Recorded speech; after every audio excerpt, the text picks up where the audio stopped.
Imagine a world where one man's curiosity could spark a revolution. A world where art, science, and invention collide in a single, brilliant mind. You probably know Leonardo da Vinci as the artist who painted the Mona Lisa, that mysterious smile that's captivated the world for centuries. Or maybe you've heard of The Last Supper, a masterpiece of emotion and drama, or The Vitruvian Man, a sketch that's become a symbol of human perfection. But Leonardo was so much more than just an artist. He was a scientist who questioned the stars, an inventor who dreamed of flight, an anatomist who mapped the human body, and a visionary who saw the future in a way no one else could. Long ago, Leonardo da Vinci changed the world in ways we're still discovering today. In this video, we're going to dive into the incredible life of Leonardo da Vinci, explore his groundbreaking creations, and answer the question, how did Leonardo da Vinci change the world? Our story begins on a warm spring evening in a tiny village called Vinci, just outside Florence, Italy. A boy named Leonardo was born to a young peasant girl named Caterina and a wealthy notary named Ser Piero. They weren't married, which made Leonardo an illegitimate child, a fact that would shape his life in unexpected ways. Leonardo didn't have a surname in the way we think of it today. Da Vinci simply means of Vinci, the place where he was born. As an illegitimate child, Leonardo wasn't expected to follow in his father's footsteps as a notary, which turned out to be a stroke of luck for the world. Instead, he was free to chase his dreams, and those dreams would take him far beyond the vineyards of Vinci. Growing up, Leonardo didn't have a formal education like the children of wealthy families. He was taught the basics, reading, writing, and a bit of mathematics, but he struggled to focus. His tutors often found him distracted, abandoning one task to chase the next thing that caught his eye. But Leonardo's grandfather Antonio and his uncle Francesco saw something special in the boy. They noticed his endless curiosity, his sharp eye for detail, and they encouraged it. They sent young Leonardo into the fields around Vinci, telling him to watch the lizards dart through the grass, to study the way wildflowers bloomed, to observe the glow of fireflies in the twilight.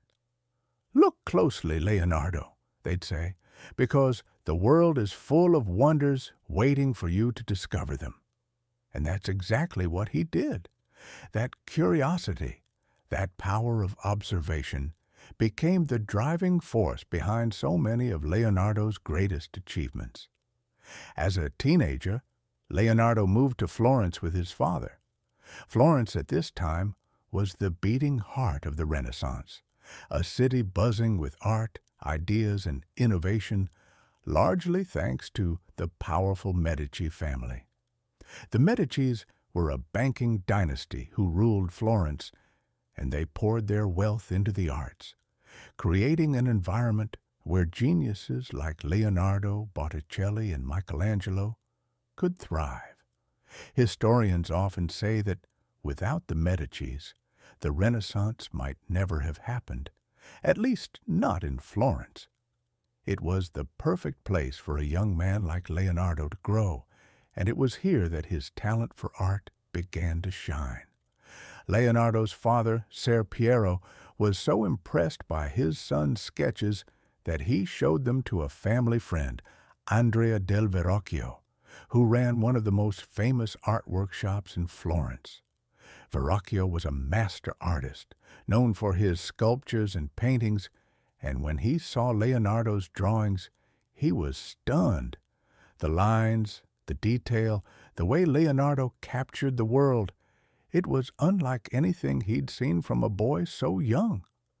Verrocchio urged Ser Piero to let Leonardo pursue art, and soon after, Leonardo became an apprentice in Verrocchio's workshop. joining some of the best young artists in Florence. Verrocchio's workshop was a place of learning and collaboration where apprentices didn't just paint. They studied everything from chemistry to metalwork, from sculpting to mechanics. It was here that Leonardo honed his skills, working alongside other talented artists and contributing to major pieces. One of those pieces was The Baptism of Christ, a painting mostly done by Verrocchio himself. But Verrocchio asked Leonardo to paint the left angel and part of the background, and what Leonardo created was nothing short of magical. The angel's face, with its soft, glowing features and delicate expression, was so realistic that it outshone the rest of the painting. Legend has it that Verrocchio was so amazed by Leonardo's work that he swore he'd never paint again, feeling he'd been surpassed by his own apprentice. Whether that's true or not, it's clear that Leonardo's talent was extraordinary, even at such a young age. Soon after, Leonardo became a member of the Painters Guild in Florence, a sign that he was now a professional artist. He painted his first solo work, The Annunciation, a beautiful piece that showed his growing skill, even if the perspective wasn't quite perfect. Around this time, Leonardo also started keeping his famous notebooks, thousands of pages filled with sketches, ideas, and observations that would become just as legendary as his paintings. There's something fascinating about these notebooks. Almost all of Leonardo's writing is in mirror script, written from right to left, instead of left to right. To most people, it looks like a secret code, but if you hold it up to a mirror, it's perfectly readable. Some think Leonardo did this to keep his ideas private, but there's a simpler explanation. He was left-handed, and writing backwards helped him avoid smudging the ink, which was a real problem in those days. These notebooks are a window into Leonardo's mind, giving us a glimpse of his genius. But Leonardo's life wasn't always easy. As a young man, he faced a scandal that could have ruined him. Court records show that Leonardo and a few other young men were charged with sodomy, a serious crime at the time, involving a known male prostitute. The charges were eventually dismissed, possibly because one of the accused was related to Lorenzo de' Medici, the ruler of Florence, who may have used his influence to protect them. This incident has led many historians to believe that Leonardo was gay. There's no evidence he ever had a romantic relationship with a woman, but he did form close bonds with two of his male assistants, Salai and Francesco Melzi, relationships that some biographers think may have been romantic. In a time when such relationships were taboo, Leonardo kept his personal life private. But this moment in his life reminds us that even a genius like Leonardo faced the same human struggles we all do. By the time he was ready to take on independent commissions, Leonardo was stepping out of Verrocchio's shadow. One of his early works was a portrait of Ginevra de' Benci, the daughter of a wealthy Florentine merchant. The painting, now housed in the National Gallery of Art in Washington, D.C., is a stunning piece, with Ginevra's pale face framed by a juniper bush, her expression both serene and melancholic. But Leonardo wasn't just a painter, he was a thinker, a dreamer, and his notebooks from this time show his mind racing with ideas far beyond art. Later, Leonardo made a bold move. He left Florence for Milan, hoping to work for Ludovico Sforza, the Duke of Milan. He wrote a letter to Ludovico, but it's a strange letter for an artist to write. Instead of focusing on his painting skills, Leonardo boasted about his ideas for war machines, lightweight bridges for battle, cannons that could fire a storm of stones, secret passageways that could be built without a sound, and even an armored vehicle that could break through enemy lines. He described it as covered, safe, and unassailable, with cannons all around, a design that many now see as a prototype for the modern tank. Only at the very end of the letter did Leonardo mention that he could also paint and sculpt, almost as an afterthought. It's a fascinating glimpse into Leonardo's mind. Here was a man trained by the best artists in Florence, yet he seemed more excited about his inventions than his art. Maybe painting was just a job to him, a way to pay the bills, while his true passion lay in discovery and invention. Ludovico didn't hire Leonardo as a military engineer, but he did bring him to Milan as an artist, musician, and theater producer. Leonardo was a talented musician, playing a stringed instrument called the lira da braccio, which was a bit like a violin. He'd perform for the court, his music filling the halls with haunting melodies, and he even taught others how to play. As a theater producer, Leonardo designed incredible sets for pageants, props, costumes, and machines that brought stories to life. One of his creations was a mechanical bird made of wood that could flap its wings, giving the illusion of flight. That bird sparked something in Leonardo's mind, and soon he was obsessed with the idea of human flight, spending hours watching birds soar, sketching their wings, and designing flying machines that he hoped would one day lift man into the sky. In Milan, Leonardo was commissioned to paint the Virgin of the Rocks, a beautiful depiction of the Virgin Mary, the infant Jesus, and John the Baptist in a rocky cave. There was a dispute over payment, so Leonardo ended up creating two versions of the painting, one early on and another later, with help from an assistant named Ambrosio de Predis. Both paintings still exist today, one in the Louvre in Paris and the other in the National Gallery in London. They're stunning works, with a misty, otherworldly quality that shows off Leonardo's skill with light and shadow. Around this time, Leonardo's notebooks start to fill with designs for machines that seem straight out of a science fiction story. He sketched a parachute, a pyramid-shaped canopy with a man hanging beneath, designed to slow a fall from a great height. Many thought it would never work, but years later, a man named Adrian Nicholas proved them wrong. Using only materials available in Leonardo's time, he built the parachute and jumped from a hot air balloon. It worked perfectly, and Adrian even said it was a smoother ride than many modern parachutes he'd used. Leonardo also drew an aerial screw, a machine that looks a lot like a helicopter, with rotating blades meant to provide lift. He understood that friction would be a problem, so he designed what might be the first modern ball bearings to reduce it. This was long ago, and here's Leonardo, imagining machines that wouldn't be built for centuries. Leonardo's war machines were just as impressive. He designed a giant crossbow, far more powerful and precise than anything that existed at the time, using his knowledge of mathematics and physics to perfect its aim.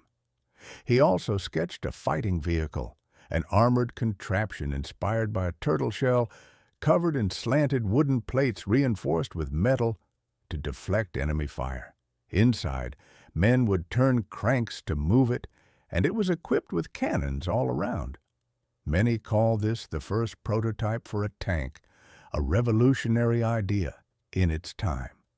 But like so many of Leonardo's designs, it was too advanced for the technology of his era. It was too heavy to move with just human power, and it never made it onto the battlefield.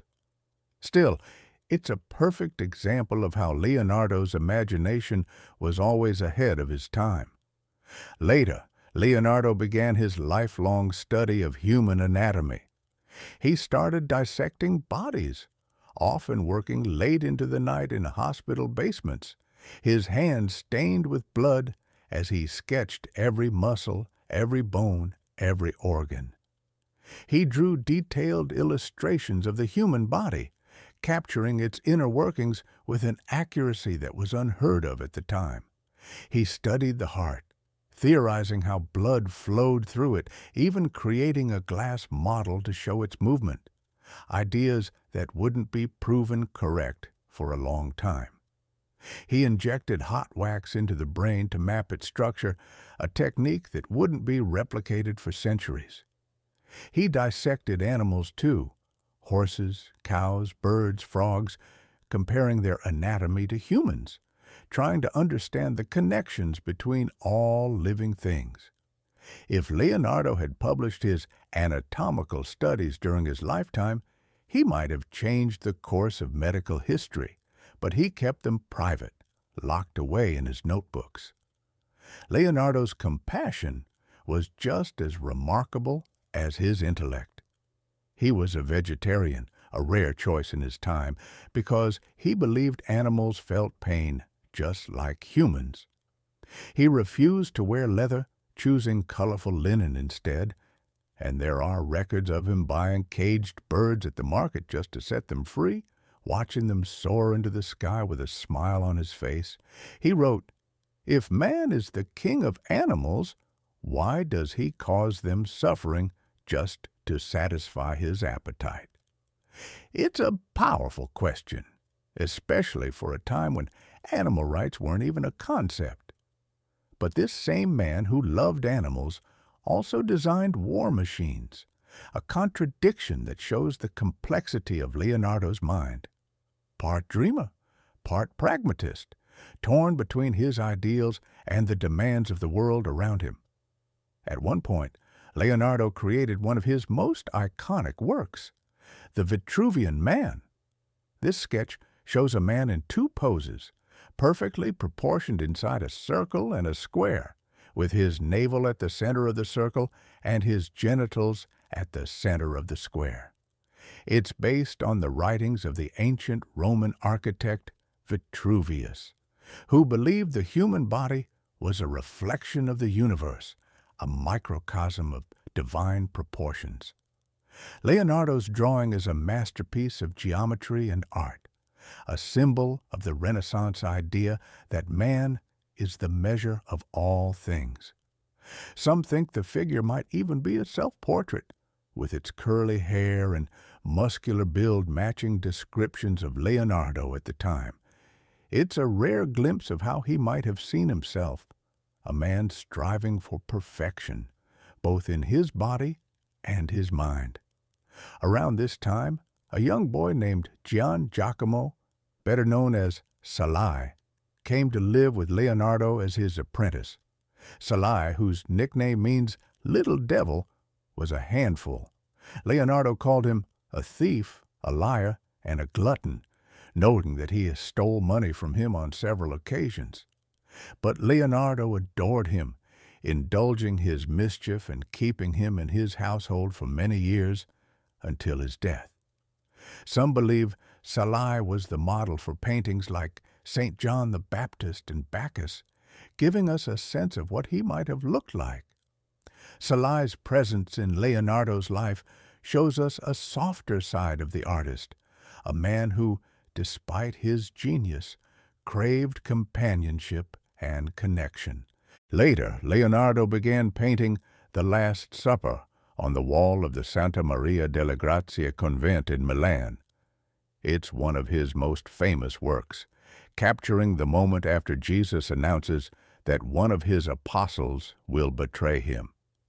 The painting is a masterpiece of drama, with each apostle reacting in a different way: shock, anger, disbelief, all frozen in a single, powerful moment. Leonardo used oil-based paints, which let him work slowly and make changes, but they weren't suited for a wall, and the painting began to fade soon after. Over the centuries, it's been damaged by war, neglect, and failed restorations. But a major effort in later years brought it back to life, revealing what's left of Leonardo's original work. Even today, The Last Supper remains a testament to his ability to capture the human soul on canvas. Eventually, Leonardo started painting the Mona Lisa, a portrait of Lisa Gherardini, the wife of a Florentine merchant named Francesco del Giocondo. It's arguably the most famous painting in the world, and for good reason. The Mona Lisa is a marvel of technique. Leonardo used his sfumato method, blending colors so softly that there are no harsh lines, creating a smoky, lifelike effect. Her eyes seem to follow you wherever you stand, and her smile is a mystery that's puzzled people for centuries. Is she happy? Sad? Knowing? Leonardo worked on the Mona Lisa for the rest of his life, adding layer after layer, never considering it finished, and he never gave it to Francesco, keeping it with him until his death. After he died, the painting passed to his assistant Salai, who sold it to the King of France. It eventually ended up in the Louvre in Paris, where it remains today. But why is the Mona Lisa so famous? It's a beautiful painting, sure, but there are many beautiful paintings in the world.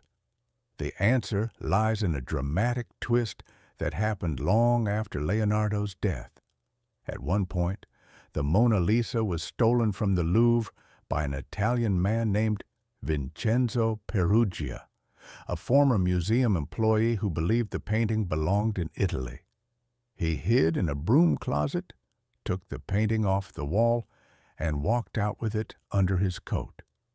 It took a whole day for anyone to notice it was gone, and the painting was missing for a long time. During that time, the press went wild, publishing countless articles about the missing masterpiece, speculating about who stole it and why. At one point, even Pablo Picasso was arrested as a suspect, though he was later cleared. When the Mona Lisa was finally recovered after Perugia tried to sell it to an art dealer in Florence, it was a global sensation. Crowds flocked to the Louvre to see the painting they'd heard so much about, and its fame has only grown since then. That theft turned a masterpiece into a legend, proving that sometimes a painting's story can be just as powerful as the painting itself. Leonardo's genius wasn't just in his art, it was in his mind, a mind that never stopped asking questions. He studied the stars, designing a telescope to magnify the moon long before Galileo. He studied water, theorizing how it flowed, and even planned to divert the Arno River to help Florence win a war against Pisa, a plan that failed but showed his incredible ambition. He studied the Earth, discovering fossils and theorizing about their origins long before geology was a science. He even studied dentistry, accurately drawing the types of human teeth and their roots, something no one else had done at the time. In his later years, Leonardo moved to Amboise, France. At the invitation of King Francis I, the king gave him the title of first painter, engineer, and architect of the king, and a small manor called the Château de Clos-Lucé, where Leonardo spent his final days. He didn't paint much in France, focusing instead on his other passions, designing a utopian city for the king, sketching new inventions, and filling his notebooks with ideas. Francis I was a huge admirer of Leonardo, spending hours with him, learning from his wisdom. In the end, Leonardo da Vinci died with the king by his side. A painting from much later imagines Francis I holding Leonardo's head as he takes his final breath, a fitting tribute to a man who had given so much to the world. So, how did Leonardo da Vinci change the world? His art alone would be enough to secure his legacy. The Mona Lisa, The Last Supper, The Vitruvian Man, these are works that have inspired artists and captivated people for centuries. But Leonardo's impact goes far beyond his paintings. His inventions, like the parachute, the tank, and the helicopter, were far ahead of their time, laying the groundwork for modern technology. His anatomical studies, if published in his lifetime, could have revolutionized medicine, with discoveries that weren't rediscovered for a long time. His maps, his theories, his designs, they all show a mind that saw the world differently, a mind that refused to accept limits. But there's something even more profound about Leonardo's legacy, something that hits closer to home. Leonardo wasn't born a genius. He became one through his curiosity, his observation, his relentless drive to learn. He struggled with the same things we do: doubt, distraction, even depression. In his notebooks, he wrote, "What I thought I was learning how to live, I was learning how to die," a haunting reflection on the meaning of his life. A friend once wrote a poem about him asking, "Leonardo, why so troubled?" It's a reminder that even the greatest minds face the same human struggles we all do. Leonardo wasn't perfect. He often left projects unfinished, like a giant bronze horse statue for Ludovico Sforza or the Adoration of the Magi for a monastery in Florence. But that imperfection makes him all the more inspiring. He was human, just like us, and yet he achieved so much. Leonardo's greatest gift to the world might not be his art or his inventions, but his spirit, the spirit of curiosity that drove him to ask questions no one else dared to ask, to seek answers no one else dared to find. He teaches us that we don't have to be geniuses to change the world. We just have to be curious, to look at the world with fresh eyes, to wonder about the things others take for granted. Why is the sky blue? How do birds fly? What makes a smile so mysterious? Leonardo asked those questions, and his answers changed everything.